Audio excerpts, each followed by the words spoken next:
سورہ انفال کی آیت نمبر 74 میں مومنین کی مزید صفات بیان کی گئی ہیں۔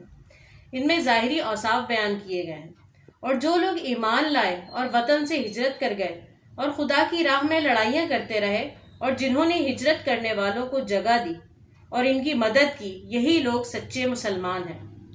ان کے لیے خدا کے ہاں بخشش اور عزت کی روزی ہے۔ اچھا، اسی طرح سورہ انفال کی آیت نمبر 2 اور 3 بھی ہم پڑھ چکے ہیں، اس میں بھی مومنین کی صفات بیان کی گئی تھیں۔